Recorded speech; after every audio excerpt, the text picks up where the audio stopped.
What is going on, everybody? It is that time of the week again. Welcome to the worst of the war.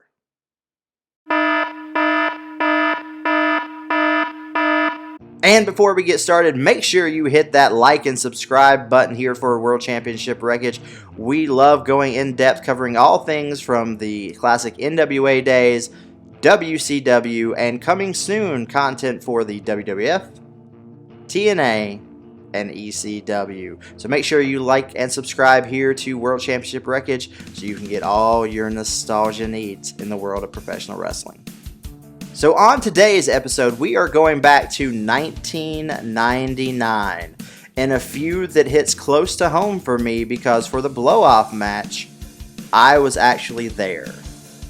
The blow-off match that is considered the worst Hell in the Cell match ever. Today, we are talking about Big Boss Man versus Al Snow in the Kennel from Hell match. And so, with this feud, it really begins in 1999 at SummerSlam. The Big Boss Man and Al Snow. The Big Boss Man loses the Hardcore Championship. And the British Bulldog kind of gifts that title to Al Snow. The Hardcore Championship at this time was super hot.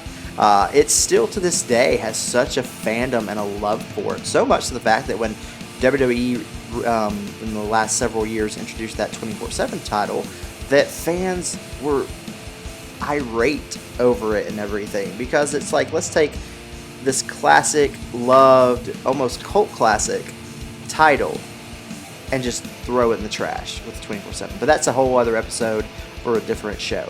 But we're in 1999, SummerSlam, and then after that, Big Boss Man and Al Snow feud. So I love Al Snow because I was such a big ECW fan, and I loved him in ECW. I loved his gimmick, talking to the styrofoam head, the "Help Me" written backwards on his forehead, and everything. It was so different and everything because, like, really, you could continue storylines with Al Snow without him actually having an opponent because he always had someone that he could talk to. And then we had the Big Boss Man that was a very different incarnation from what we kind of grew up with. Instead of the stereotypical powder blue shirt and everything, this is him in riot gear and with aviators and nightstick and a very darker, more reality-based Big Boss Man. And we had been getting this incarnation of Boss Man for a while at this point as part of the ministry, or the corporate ministry and the corporation. But we're getting to this feud with Al Snow. And it centers around the strangest thing ever, which eventually leads to the Kennel from Hell match. Al Snow, at this point, had a dog named Pepper. And it was a little tiny chihuahua. And Al Snow, kind of like with the head, would talk to it and carry it around and had it. But it leads, again, I will applaud WWE for their backstage segments during the Monday Night War because everyone, if you did not have a match, you had some type of backstage segment every week that progressed your story. So you always knew what everyone on the roster was doing. I wish that they were still doing that to this day because we go weeks without seeing some people and we're like, well, what's going on with the storyline? But back in the Attitude Era, these backstage segments worked tremendously to help progress stories, and it made fans more excited about the matches at pay-per-views. So we get this backstage segment where the Big Boss Man invites Al Snow to his hotel room and has cooked him dinner and is just really wanting to talk to him and I guess kind of bury the hatchet. And Al Snow starts eating and everything, and it comes out that the Big Boss Man has cooked Al Snow's dog Pepper. I remember just watching this being like, did I hear that right? They're really going down this road? Okay, this is where we're going. And of course it leads to a fight in the hotel room, but it sets up this Kennel from Hell match. So kind of like what we discuss sometimes with WCW about great idea on paper but poor execution. Well, this was one of those that was poor on paper and poor execution as well.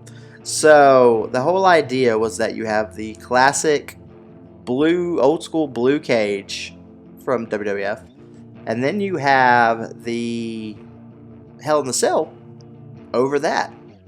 But between the blue cage and the Hell in a Cell, to get out, and that's their goal, is to get out of the Hell in a Cell, there's Rottweilers. Several Rottweilers around the ring. And they build it as ferocious, dangerous dogs that could rip you to shreds at any second. So they're really trying to build this up. So it holds a special place in my heart. This was my very first live pro wrestling experience. A good and bad experience, because I was so excited, but I had recently just had ear surgery for a hole in my eardrum, and so loud noises were not a fun experience at this time. I still to this day remember how bad it hurt when Kane's pyro went off, but again, different story, different tangent. So being there live in person and seeing this Kennel from Hell match actually happen, it's so strange, because it was very cool to see the Hell in the Cell in person. This is Unforgiven from Charlotte, North Carolina, September 26, 1999. And the Hell in the Cell was cool to see, because I had seen the original match with Shawn and Taker, and of course, you know, the match with Mankind getting thrown off and everything. And so at this point already, the Hell in the Cell had such this history behind it because of the moments. And we were so early on using the Hell in the Cell at this point. And it was cool to see the classic blue cage, because, I mean, I still to this day, I love the old school classic blue cage that WWF used. And so to see those, it was cool. I was just like, okay, to see things that you've seen on TV and have grown up seeing so many matches, it was just a cool experience.